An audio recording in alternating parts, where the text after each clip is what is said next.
Bonjour et bienvenue à Nathalie Baborage. Merci d'avoir accepté cette interview.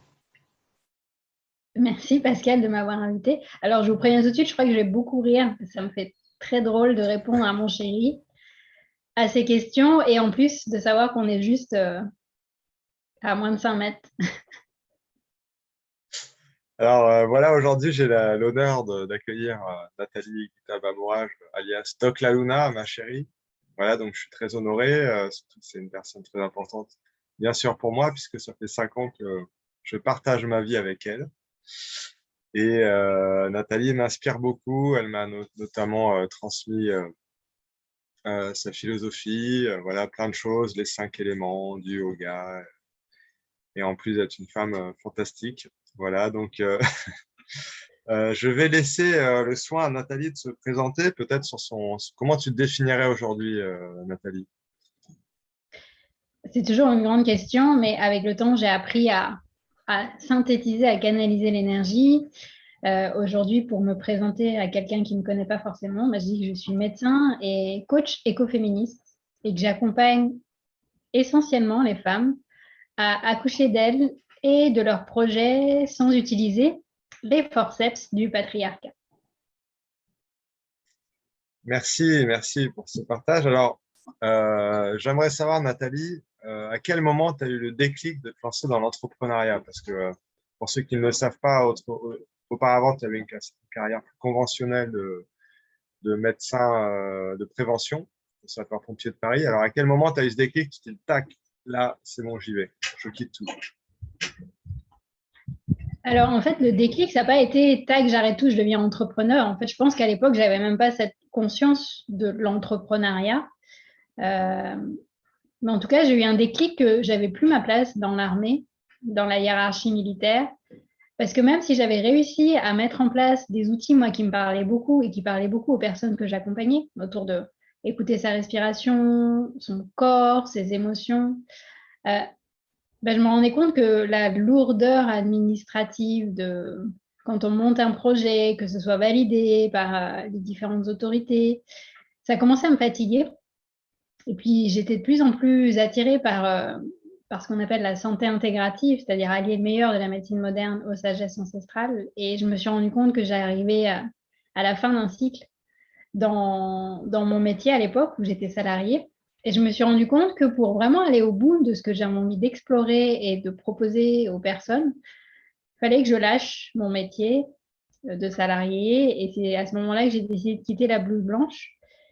J'ai tenté de chercher des institutions pour postuler et proposer cette approche de la médecine intégrative, mais je n'ai pas trouvé. Et finalement, c'est une bonne chose parce que ça m'a demandé de me dire, peut-être que si ça n'existe pas, je vais le créer moi-même. Et petit à petit, c'est comme ça qu'est arrivé le mot entrepreneuriat et que j'ai réalisé que je pouvais peut-être commencer à créer une manière spécifique d'accompagner les personnes.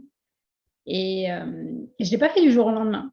Je préfère le préciser aussi parce que là, 10 ans plus tard, on peut se dire, bah ouais, en fait, on peut sur un coup de tête se lancer dans l'entrepreneuriat. Mais ça m'a été, moi, j'ai droit à 2 fois Pôle emploi. Donc, j'ai testé plein de manières, que ce soit l'associatif, que ce soit le bénévolat, que ce soit le portage salarial. Mais je crois que mon déclic, ça a été en arrivant en Guadeloupe. Déjà, pour la petite info, si vous ne savez pas, le mot Doc La Luna, c'est toi qui me l'as trouvé. Mon coach Doc La Luna. Et c'est en Guadeloupe que j'ai décidé de créer ma première entreprise officiellement parce que je me sentais assez solide pour lancer mon activité et j'ai fait un gros travail de, de clarification. Je me suis rendu compte que ce qui me bloquait dans l'entrepreneuriat, c'est tout le côté gestion, administratif. Et c'est pour ça que j'ai essayé d'éviter ça au maximum en testant d'autres formules. Et finalement, je me rends compte que la formule qui me correspond le mieux, c'est vraiment l'entrepreneuriat. Merci pour ton partage, Doc La Luna. Euh, J'aimerais savoir pourquoi tu fais ce que tu fais. Quel est le sens profond de ton action? Tu pourrais nous parler de ça, s'il te plaît. Oui, intrinsèquement, c'est toujours le même pourquoi, mais en fait, pour répondre à ta question, pourquoi je fais ce que je fais, parce que je ne pourrais pas faire autre chose aujourd'hui. Je me rends compte que que ça me fait tellement vibrer mon quotidien, que l'énergie que je donne et que je reçois de ma communauté, la tribe, ou que ce soit l'énergie que je donne et que je reçois au sein de mon école, la Tribe Empowering School, et des femmes que j'accompagne plus individuellement, c'est tellement fort que je ne pourrais pas faire autre chose.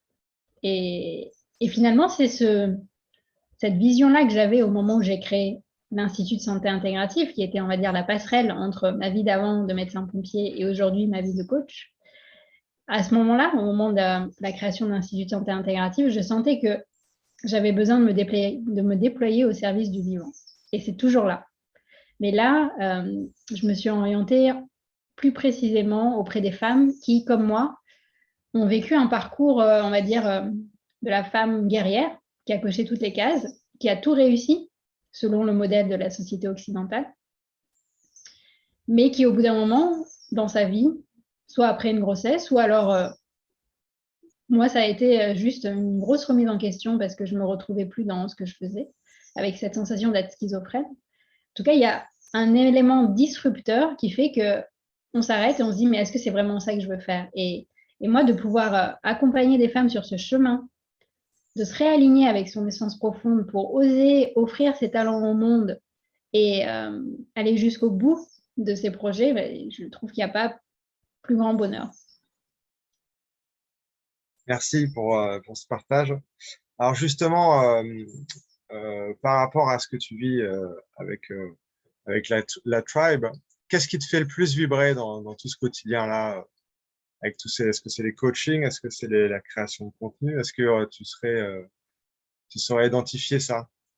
C'est tout, c'est tout. En fait, j'ai jamais réussi à rentrer dans une case. Et d'ailleurs, que ce soit à l'école, au lycée ou même après, dans mes premiers métiers en tant que médecin, on veut te dire de choisir une spécialité, de te spécialiser dans une chose, de faire une chose et d'aller jusqu'au bout, d'aller d'un point A à un point B en appliquant telle méthode. Et en fait, je ne me suis jamais retrouvée dans ça. Et même quand je me suis lancée dans l'entrepreneuriat, on m'a souvent fait des conseils en mode, mais attention, toi, on a l'impression qu'il y a une constellation, que tu t'éparpilles, que tu fais 1000 choses.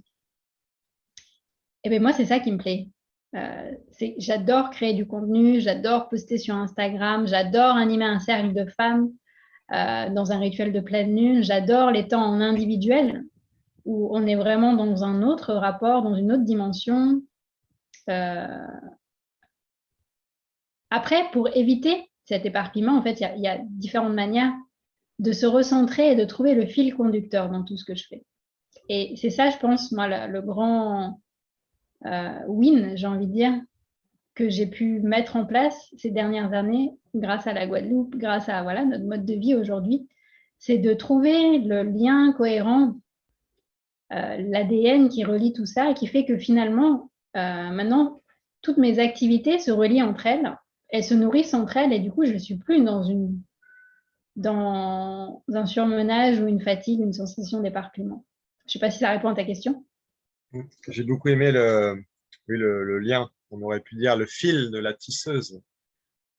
Exactement, puisque tu sais que l'un de mes talents, parce qu'on a une amie en commun qui coach sur les talents, mon premier talent, c'est connectrice. Et en fait, quand j'ai compris ça, que j'ai intégré ça, je me suis dit, mais oui, moi, en fait, je ne suis pas en mode aller d'un point A à un point B. Moi, ce que j'aime, c'est ce qui se passe entre les sujets, entre les personnes. Et finalement, ma passion pour la santé intégrative, c'est ça aussi. Comment créer des ponts entre les opposés. Quand on se lance sur le chemin de la passion, c'est quoi les difficultés qu'on rencontre? J'ai envie de dire la sensation d'être seule au début. Moi, c'est ce que j'ai vécu, c'est ce que j'entends chez les personnes que j'accompagne aussi. Parce que pour moi, pour être un entrepreneur qui vit de sa passion, en fait, il faut accepter qu'on est un peu extraterrestre. En tout cas, du monde conventionnel, du monde dans lequel on a grandi, ce qu'on nous enseigne à l'école. Déjà, on a un fonctionnement qui est différent, une manière de voir le monde différemment. Donc, quand on prend conscience de ça et qu'on se sent prêt à se lancer dans le grand vide, déjà, il faut se débrancher et se dire, OK, je suis extraterrestre. Et là, il y a une phase de solitude normale. En général, c'est là où la famille, les amis ne comprennent pas trop, les collègues ne comprennent pas trop. Genre, mais tu quittes un CDI avec retraite assurée et tout, alors qu'on est dans des moments hyper difficiles, tu risques de ne pas trouver de travail, enfin voilà, tout ça. Et au passage, moi, je pense que le fait, par exemple, que moi, dans ma famille, mes parents ont été hyper soutenants, ça m'a beaucoup aidé. Même s'ils ne comprenaient pas toujours ce que je faisais, en fait, ils ont toujours été derrière moi. Ma sœur vivait un peu la même chose au même moment. Elle a quitté l'éducation nationale au moment où moi, j'ai quitté la médecine conventionnelle. Et donc, j'ai envie de dire, c'est ça la première chose qui me vient. Premier blocage, résistance, c'est d'accepter qu'à un moment donné, on va se sentir seul. Mais la bonne nouvelle, c'est qu'en fait, on n'est pas seul à vivre cette expérience de prise de conscience. Et c'est là où ça va être intéressant de s'entourer. Merci. J'ai l'impression que tu avais envie d'ajouter autre chose, mais non, peut-être c'est bon. Si tu étais avec un jeune passionné qui voudrait justement se lancer, est-ce que tu aurais une question, un conseil à lui poser? Peut-être en suivant la matrice des éléments, qui était si chère. S'il y avait un conseil, une question au niveau de la terre, au niveau de l'eau, au niveau du feu, de l'air, de l'espace.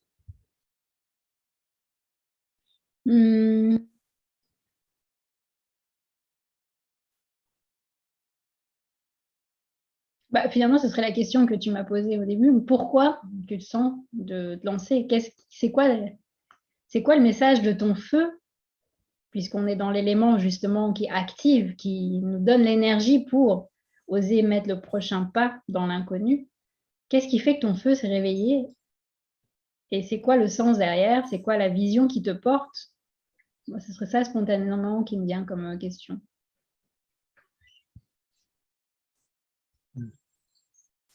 D'accord.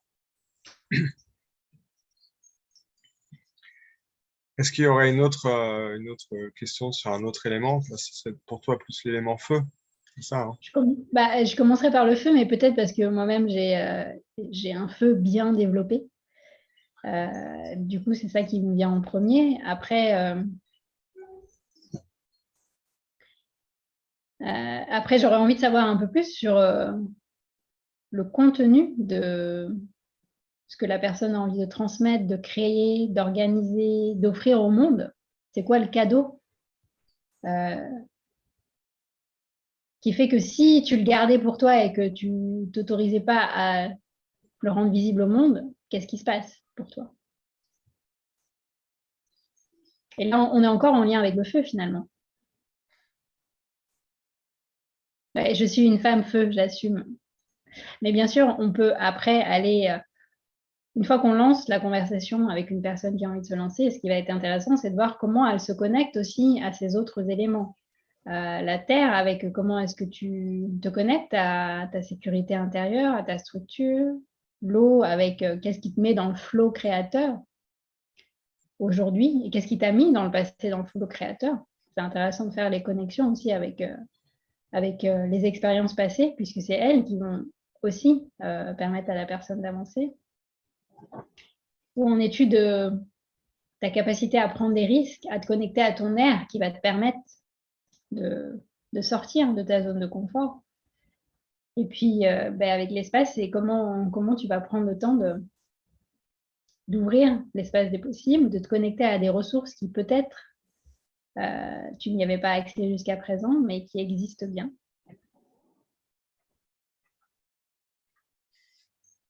Merci pour ce partage. Est-ce que tu pourrais nous parler de ta vision de la réussite ou de la réalisation, peut-être, si le mot est plus adapté pour toi? Alors maintenant que ça fait quelques années que je traîne pas mal dans les réseaux d'entrepreneurs, notamment entrepreneurs du web, je pense que chacun a une définition différente et j'ai été un peu bercée dans différentes définitions, mais pour moi, clairement, aujourd'hui, la réussite, c'est pas forcément ton chiffre d'affaires. Même si ça peut être un bon témoin de ton activité et du kiff que tu prends, pour moi, la notion de réussite, c'est me lever chaque matin, savoir que j'ai du temps pour prendre soin de moi, pour quelque chose pour la Terre et contribuer aussi au sein de la communauté pour cultiver ensemble ce jardin qu'on partage, à la fois physiquement, la Terre, mais aussi de manière plus symbolique et énergétique. Et oui, qu'il y a un équilibre entre ce que je donne et ce que je reçois. Et pour moi, la réussite, c'est de continuer à nourrir de cette créativité illimitée qui engendre, bien sûr, une forme d'abondance qui va se manifester par différentes manières. Là, on est en train de vivre une phase d'épuration, d'ailleurs, puisqu'on est en train de quitter notre case où on se déleste de nos meubles et on va lâcher notre case qui a quand même, ça fait 5 ans qu'on vit ici, en tout cas tous les deux. C'est un bel exemple, en fait. Pour moi, la réussite, c'est pas juste remplir des choses, remplir des cases, c'est aussi se synchroniser avec les cycles de la vie. Et quand l'abondance matérielle se met en mouvement, je pense que ça ouvre aussi vers les autres dimensions plus émotionnelles, plus énergétiques, plus spirituelles. Merci pour ce partage. Alors, je sais que tu es en train de développer un outil avec le Dharma Flow, que tu proposes pour des thérapeutes, des coachs. Est-ce que tu pourrais nous en parler? Est-ce que c'est en lien avec la réussite, d'après toi, être dans son Dharma Flow? Oui, alors le Dharma Flow, c'est une roue que j'ai créée il y a quelques années maintenant, qui reprend un peu tout ce qu'on explore dans mon programme Sexy Smart Spirituel 9 lunes pour accoucher de soi, qui reprend aussi un peu toi ce que tu proposes dans ton programme de coaching, puisque tu t'es inspiré des 5 éléments. Pour moi, en fait, quand on se plonge dans toutes ces sagesses ancestrales, et moi, mon sujet de recherche original, c'est l'Ayurveda et les Védas, on se rend compte que tout est lié. En fait, quand on parle des chakras, on parle aussi des éléments, on parle de notre capacité à nous régénérer, à être dans l'action dans les bons moments, à être dans la régénération dans les bons moments. Et le principe même de Dharma, c'est les lois universelles qui régissent le vivant. Et donc, comme on fait partie de l'univers et du vivant, on est aussi connecté à ces lois universelles. Donc, plus on va apprendre à les décoder et à les intégrer dans nos vies, plus on va se réaligner avec l'univers. Et j'aime bien utiliser cette métaphore de l'univers, c'est peut-être une immense symphonie et chacune, on a notre place, notre note unique à vibrer. Et pas à copier la note du voisin ou de la voisine. Parce qu'en fait, si on n'est pas à notre place, il manque quelque chose à l'univers tout entier. Pour moi, c'est ça le Dharma. Et le Dharma Flow, en fait, le Dharma Flow a 8 rayons qui reprend les 5 éléments d'Ayurveda, les 7 chakras. Et pour moi, plus on va apprendre à vibrer chaque rayon, puisque chaque rayon a une qualité, plus on va informer l'univers qu'on est prêt, qu'on est prête à déployer un talent, à offrir quelque chose au monde. Et plutôt que d'imaginer quel métier je vais faire, c'est comment je vais vibrer ces 8 qualités en moi pour attirer à moi les rencontres, les personnes, les circonstances pour organiser mes activités en fonction de ces 8 rayons.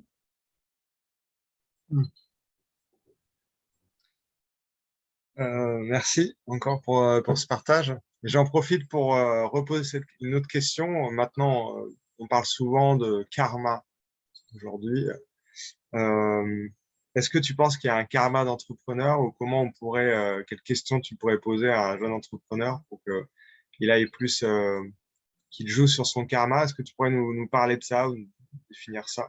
Oui, bien sûr. Alors, souvent, on commence à entendre parler du mot dharma. On utilise souvent dans le langage courant maintenant le karma. C'est son karma. C'est un peu comme une fatalité. C'est une lecture occidentale. Mais en fait, si on reprend l'un des termes plus exacts pour définir le karma, j'aime bien utiliser une image que j'emprunte à Sahara Rose, qui est une jeune américaine d'origine iranienne, qui est une autrice best-seller et elle s'intéresse beaucoup au dharma aussi.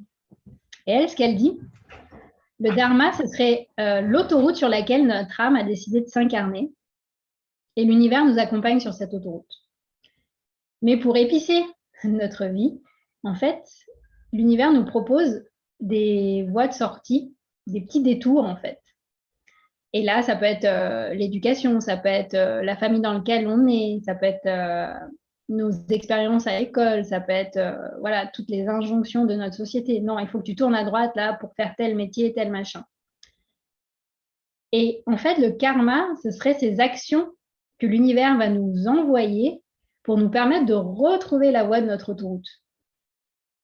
Moi, j'aime bien cette définition, en fait. Ça sort d'une notion de fatalité, c'est plutôt des signaux alliés, des obstacles qui, quand on apprend à décrypter ça, on va se dire, attends, derrière cet obstacle, c'est quoi le cadeau? Et comment je vais faire pour revenir sur mon autoroute? Donc forcément, pour moi, il y a des gens qui ont un dharma plutôt à entreprendre et du coup, forcément, il y a des karmas d'entrepreneurs.